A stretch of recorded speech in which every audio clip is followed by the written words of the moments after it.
Welcome to the Her Story Circle podcast, the podcast that brings you the extraordinary tales of everyday women who are changing the world. I'm your host, Gertrude Mache, and I'd like to acknowledge traditional custodians of the land on which we meet today. I also like to pay my respects to elders, past, present, and emerging. Every week, we dive into the lives, challenges, and triumphs of women from all four corners of the globe.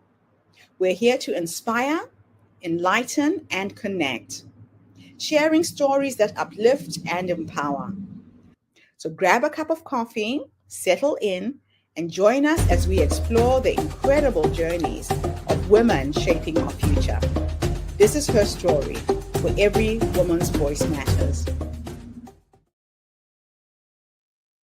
Hello, everybody, and welcome back to the Her Story Circle. This is Gertrude Mache here in beautiful Melbourne, Australia. And today I am graced with the presence of yet another intriguing woman. Welcome, welcome, welcome to our tribe. Please tell everybody your full name, where you're based, and share your story with us today.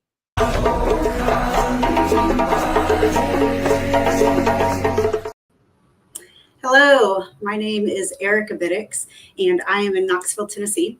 I am a wife, a mom of 3, and an entrepreneurial strategist after having retired from being a corporate meeting planner of 20 plus years. So if I take it all the way back to when I was in elementary and middle school, I was the stereotypical first child. All A's, Leadership Council, Girl Scout, Silver Award winner. And as I went through school, I continued to be told by others that I was going to do something great one day. And I spent a lot of that time wondering what great meant. So I went into college, did well in college, again, involved in all of the things, graduated from college, got a job that only 8 out of several hundred women apply for every year. Met my husband, took a job, got married, had kids, did everything in the order and in the way that I had always been taught to do it, hoping that someday I would understand what this great thing was that I was going to do. I always felt like it was in my head, it was in the back of my throat, and I knew there was something there. I thought maybe I'm going to become the president of Pepsi. Maybe I'm going to be the chief marketing officer for Apple. And instead, what happened was that I got really, really good at the job that I was doing, which was as a corporate meeting planner. And that idea of great started to seem farther and farther away and less possible, while at the same time still feeling heavier and heavier of a burden to be carrying. When I had my kiddos, it was about the same time that I had made some impact as a meeting planner. I was really, really good at it. But the thing about meeting planning is that it requires you to travel. It requires you to answer every phone call, to answer every email. And before I knew it, I had missed first steps of my kiddos.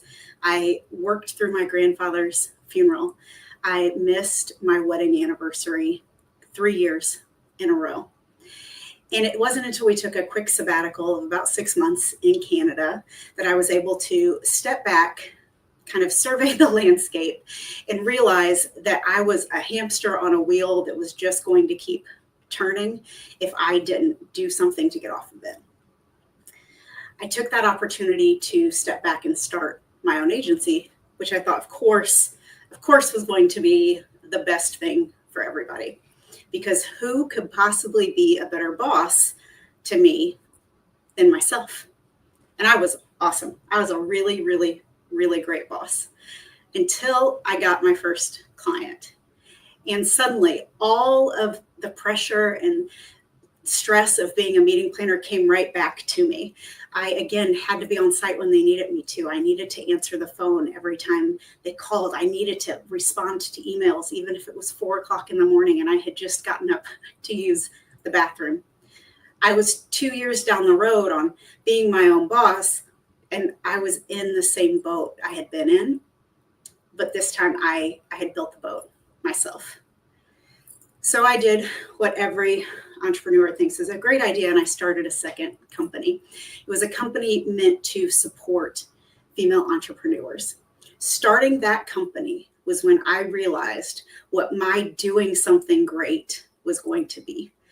My doing something great is supporting women in doing what it is that they do great for the world, helping them bring their offers, their goods, etc., to the world. I would love to say that that's how the story ends and it was a neat little bow, but honestly, COVID hit, 2020 hit. Both of my businesses disappeared almost overnight.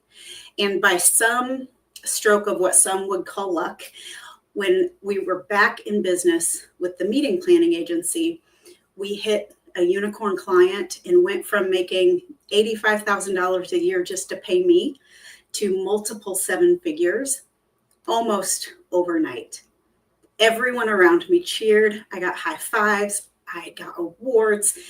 Just, everyone was so happy for the success that I had found. But the reality was that while the bank account was filling up, my bucket was emptying day after day after day. I had no time to spend on this new company, this purpose-driven company that I felt so strongly about, because all of my time and bandwidth and effort was being taken up with the bigger, more successful company. I took a few days away to do a personal retreat at a hotel. I walked in with this huge purple plastic bucket. It had all of my notes, all of my ideas, everything I had thought about for this new company just kept getting tossed in the purple bucket in my office. And I thought, we're going to go to this hotel room. I'm going to close the door, and my purple bucket and I are going to have just a really phenomenal work retreat. So I got everything set up. I turned on my computer and ding, I got an email. So I sat down. I had to answer it because, I'm the company owner. And while I was answering that, another ding came in on my email. And of course, that was a fire that I had to put out. And then my phone rang, and then my email dinged. And then there were more dings and more dings and more dings. And before I knew it, I was over halfway through the amount of time I had allotted to be on this retreat with my purple bucket of dreams, and I hadn't even looked at it yet. So I figured a nap was the way I could solve this problem. And before I made it to the bed, before I had gotten all the way up from the work desk to the bed to lay down and take a nap, I heard one more ding in my email. And I crumpled to the ground, and I said out loud, I just can't do this anymore. And it was the first time I had verbalized the fact that this had gone off the rails, that success was going to be the end of me.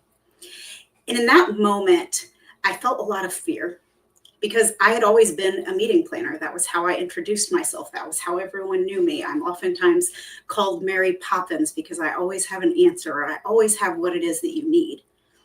And saying, I just can't do that anymore, felt like I was saying, I just can't be who I am anymore. But after that nap, which was glorious, I shut everything down, the entire outside world. I spent the next 24 hours with that purple bucket, remembering the great thing that I was here to do to help other women do their great thing. There's a lot more to that story, what happened afterwards. It's not easy to shut down a business, especially when there's vendors and partners and clients and a lot of money floating around.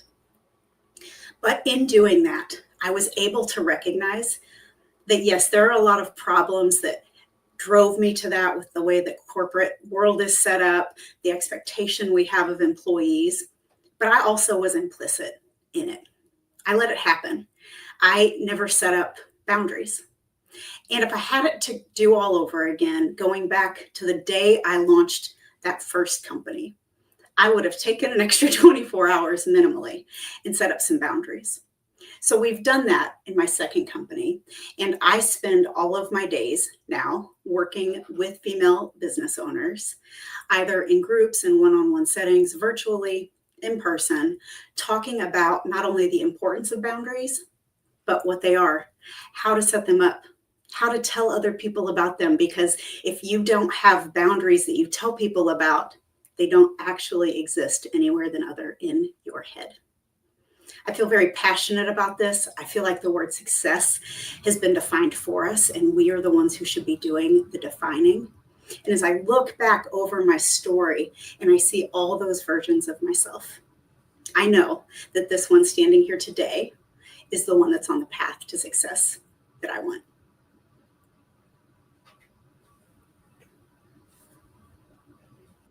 Wow. What an incredible story, Erika. Thank you. And how inspirational that you found your calling. You got to this point after so much struggle, but you're here now, really telling us what is possible. Now, why did you leave your 7-figure agency, your previous job? Yeah. Was it a feeling of overwhelm? No, it was, I am capable of a lot. I can juggle a lot of balls. I can, run a family and 2 companies simultaneously. But just because I can doesn't mean that I should. And while, like I said, everyone saw myself and my company as successful, and again, with the numbers we were, everything else was falling apart. I wasn't seeing my family. I wasn't sleeping. I wasn't paying attention to my marriage. I wasn't talking to my mom. I wasn't hanging out with my friends. It was all encompassing. And when you start a second company, in my case, where you can be making a difference, if you could just get some time to spend on it, it becomes a question of return on investment of your time and your bandwidth, both mentally, emotionally, as well as, the financial aspect. So it was really in that moment in the hotel room where I knew I had to make a choice. And I made that choice and called my business partners and my husband from that room and never looked back. So can you tell us how your methodology helps women to redefine entrepreneurship? Yeah, absolutely. I think if we only use the dictionary, Webster's dictionary, there's several of them behind me over there, it gives us a very limited view of just about anything that you look up. So if you look up the word entrepreneurship, I think it's something to the effect of ownership of what's happening in a business. If you look up success, it talks about very specific metrics of how to measure that, almost all in numbers. If you talk about SMART goals, we're talking about something that has a specific timeline on it that's measurable. Everything's in numbers. But as women, we know that there is a lot more that happens outside of numbers. We know in our body if something feels right. We know if something feels good. And I truly believe that when we're talking about success, it can be things like being happy to get out of bed in the morning to go to work, right? Like that's what success can feel like. It can feel like getting to pick your kids up from school every day. Or in my case, having COVID for the last 2 weeks, but still feeling like I was fine. It was okay that I wasn't at work, that I had my business set up in a way that worked. And when we talk about that, it's very important for women to set both their aspirations, so their goals, and also set their boundaries and then build their business within those 2 guardrails. Because if you don't, as an entrepreneur, most often what happens is you take anything that will give you money and you have no compass that is getting you anywhere. You're just continually taking and running with no structure around you. Yeah. And also, if you talk about, here's an example. If a woman comes to me and says, I am a baker, I want to make $10,000 a month selling cookies, but I only want to bake for 1 hour a month. Right. Okay. So those better be some really good cookies that you can sell for a whole lot of money, right? That aspiration and your boundaries are not aligned, and something has to give one way or the other so that you can make that space. So I often find that women have either aspirations that are way bigger than their tight boundaries will allow for, or they've got aspirations with literally no boundaries and everything's just flying out, doing their own thing. Yeah. So you really have to be specific Mhm. and be strategic. I think that's what I'm hearing the most here. Absolutely. We do a lot of backing up out of numbers. We do what I call Erika math, but we'll talk about what kind of money do you need this business to make? And when I say need, it is you can keep the roof over your head, you can feed whoever lives in your home. What is the true need? Then what is kind of your next level of this is the life that I would like to have? And then, obviously we've got the stretch. Your business needs to be set up with goals and with boundaries that are going to allow you to minimally hit that what you need number. And so many women walk into it thinking they just want to be a 7-figure company. And there's nothing that is informing that other than that's what the world told them they should be doing. Oh, I love that. So what role does community play in your work with female entrepreneurs? Community is the basis of everything that we do. I am a firm believer that the power of community can create magic. If you have a community around you who knows what your aspirations are, who knows what your goals are, you've got people who are cheering you on. You have people who can pour into you to help make that goal a reality. If they, as your community around you, know what your boundaries are, they can say to you, hey, remember you said you weren't going to work on Fridays, but here you are at the office every Friday. Community can help you be held accountable in a loving way. It also can help you reach those goals. It can help you as far as socializing what it is that you're looking to do. So I'll never forget, we were in a conversation in a group, and we said, what's your hobby? And one of the women said, I don't have a hobby because I don't know how to find a hobby. And we spent the next 10 minutes trying to teach her how to get a hobby, right? So this wasn't like if you're in a cookie cutter thing, anyone's going to say is just get a hobby. In our community, we hold space for who we are as humans, as moms, as partners, all the things. So a hobby is actually really important, even though it may not be adding to your bottom line. And to watch those women during those 10 minutes give this woman not only ideas of hobbies, but how to actually go about doing it. Here's a phone number. Here's a friend I have who runs this tea house. Let me put you on email with so-and-so. That is the power of community, is actually moving things forward and making things happen. I love it. So how has collaboration over competition shaped your own entrepreneurial journey? I only have one tattoo. That's not it. But if I had a second one, that would probably be it.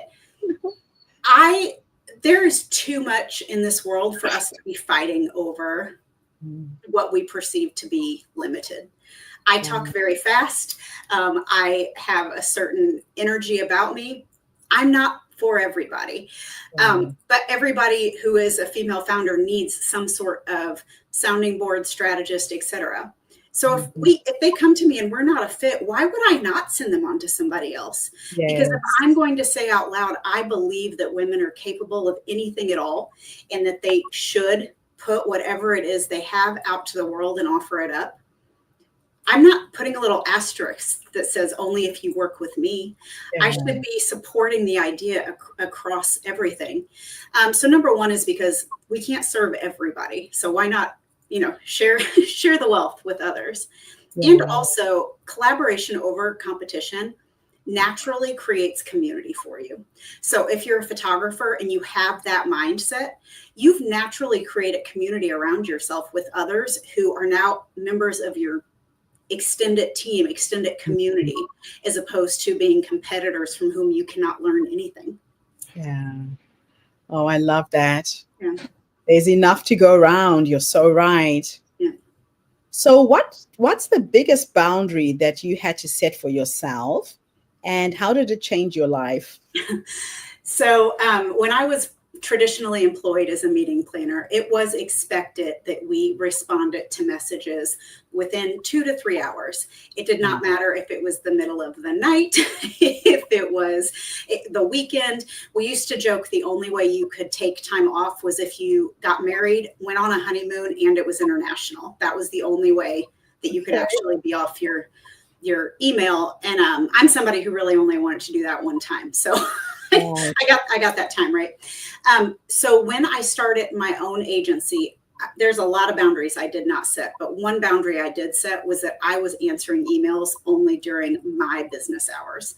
So I let all of my clients know these are the business hours that I'm working, which were generally about 10 o'clock to 3 o'clock. And then I worked again late in the evening after my kids went to bed. Right. And then I had to physically restrain myself from answering emails.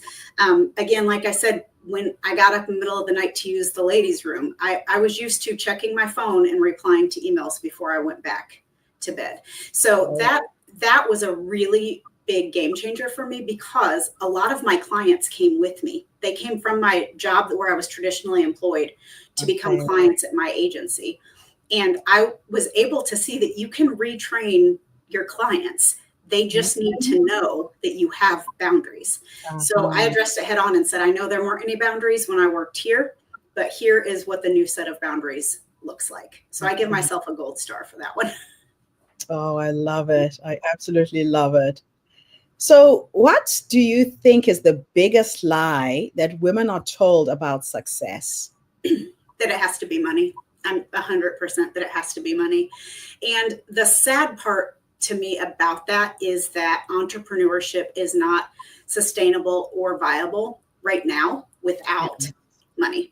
So unless you are independently wealthy, have really good credit so you can bootstrap yourself, or you're doing a service-based business where you don't have a lot of overhead, it is very, very difficult to maintain and keep your business open. If you've got a brick and mortar, that timeline on that's even shorter. So it's a double side of the, different sides of the same coin, and that success is not only financial, but that is a very real barrier for women when it comes to entrepreneurship. And I think the more we talk about it and the more open we are about it, the better. I tell everybody I opened my second business with a credit card that had a $15,000 limit. That was how I did it. And I have supplemented it. Thankfully, my dad bought some stock for me when I was born. He passed away kind of in the middle of my entrepreneurial journey.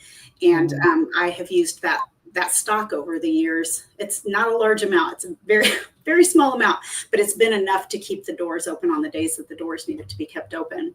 And I think we need to talk more about that, as opposed to everyone who talks about, I'm having $10,000 days, or I'm having $5 million months. That's great for those people, but that's not the reality of entrepreneurship for most. That is so true.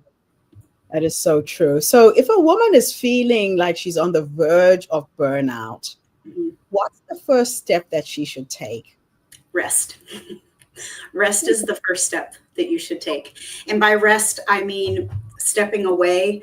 I mean, quite literally taking a nap or sleeping in a little bit more. If you have reached the kind of burnout that you think that you cannot come back from, or you can kind of see that ledge, your body, your brain, all of it has shut down at that point. And the first thing you can do is rest. We joke in my entrepreneurial group of kind of day-to-day friends, if someone's having a bad day, we say, do you need a nap or a drink of water or a snack? Those are the three. And those are kind of the first things, right? It does. But when you're thinking about these huge issues, or whatever your business is doing, it's really huge to you, it's hard to think about something like that. The other thing I would say is let your community know. Whatever community you've put in place for yourself, whether that is a virtual community, or the ladies you have coffee with every week, or your church group that you have brunch with on Sundays, let your community know what's happening. Don't keep it all inside, because your community is there to be just that for you, to be your community, and they can help support you through whatever your burnout looks like. Other than that, I don't feel like I can give some sort of prescription, because like everything else, I think burnout is super individual. It looks very different for every woman, but I do think it's a strength to be able to say, okay, I'm hitting burnout and I need to pull back. Yeah, just recognizing it in yourself. Yeah. So what does it mean to you when you say all women deserve seats at all the tables? Absolutely. So I've got 2 sons and a daughter. So boys and girls in the house both. And all of my children can tell you what the word patriarchy means. And we don't say it as like, oh, that's a nasty, bad word. But the reality is the world was built historically, especially in America, by white Christian straight men, right? So what that means is the chairs that are at all of our tables were built for men's bodies and men's backsides. They were not meant or built for women's backsides. Yeah. And that wasn't done out of malice. It's just that's how it was done because that's who was in charge. And it is structure and framework like that has gone on and been perpetuated for generations and decades, etc. So when I say women deserve seats at the table, what I mean is it should not be a question anymore. If you have set a table for a business, then you should be welcoming everybody to that table. It should not be, here is the one seat for the woman. And also, we should not have the tables given to us on this is the menu of tables that you can choose from. I truly believe, like entrepreneurship, that we can build whatever tables we want. So if you are here for a round one or a rectangle or a square, feel free to shift what those words are and what they mean. But we don't need to be waiting for invitations to existing tables that are only done in this one kind of way. We can look for other kinds of tables and we can build other kinds of tables. I love it. I love it. Now, last two questions are a bit of a thought experiment. Uh-oh. In the first one, I'm going to teleport you back to the younger you, the young woman who was on the verge of collapse from exhaustion, on that treadmill, just pedaling, trying to keep her head above water. If you could go back and give her 3 nuggets of wisdom based on what life has taught you up until this point, what would those 3 nuggets of wisdom be? Boundaries are your friend. They're not the negative thing that we have been taught, and it's okay to have them even if you are employed somewhere. It's also okay to add boundaries to your life if you haven't always had them. Number 2, rest, get some more sleep. Sleep is more important than answering all of the email that is in your inbox.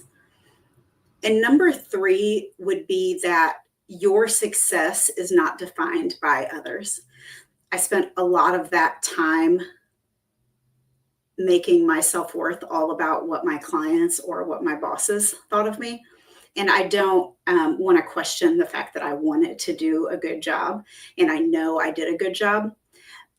But to me, that was 90% of figuring out if I was a success in life. And I really should have given that a much smaller percentage and given the idea of being the kind of mom that I wanted to be, some of that percentage, the kind of daughter I wanted to be, the kind of wife I wanted to be, the kind of friend that I wanted to be, as opposed to letting my job dictate everything. I love that. Last question is futuristic, and I'm going to teleport you into the future. I'm here for teleportation. I really hope they come up with it eventually. And we are going to go and meet the 90-year-old you. And she is sitting in her rocking chair. Maybe she's on a dance floor in a boardroom somewhere, surrounded by her children, her grandchildren, whoever's with you at the end. If we could teleport into the future to meet this wise woman who has led you up until this point, what will you say to her when you finally meet her? Good job. Good job. I think we believe, or we're taught, and we strive for, we joke about gold stars a lot.